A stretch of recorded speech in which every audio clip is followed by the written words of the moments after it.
Gil, I want to ask you about directing Luke Perry first. Let's start there. One of the qualities that Luke had, he had a dark side, and it was not venomous or anything like that.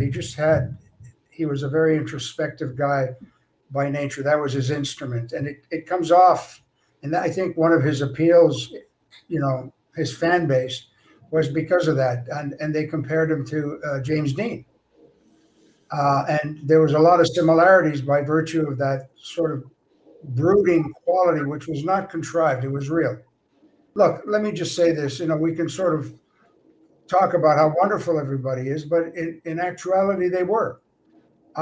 Every single individual I had the privilege of working with on the set, in front of the camera and behind the camera, was a joyous experience for me. It was a fun show.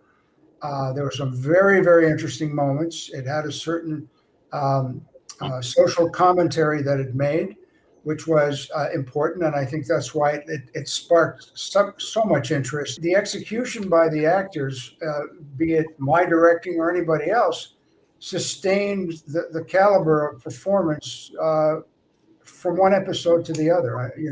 I don't take credit for these things. I think it's the actors that deserve the recognition for the work that they've done. And working with Luke was a classic example of that.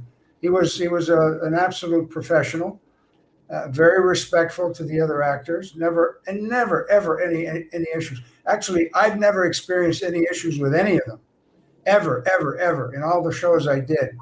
It was always a very convivial environment to work. All I can tell you is that, his loss is a profound loss, and far too young to have Mm. passed. And he had I think he had a great future in motion pictures. It's a shame that we lost him. Yeah.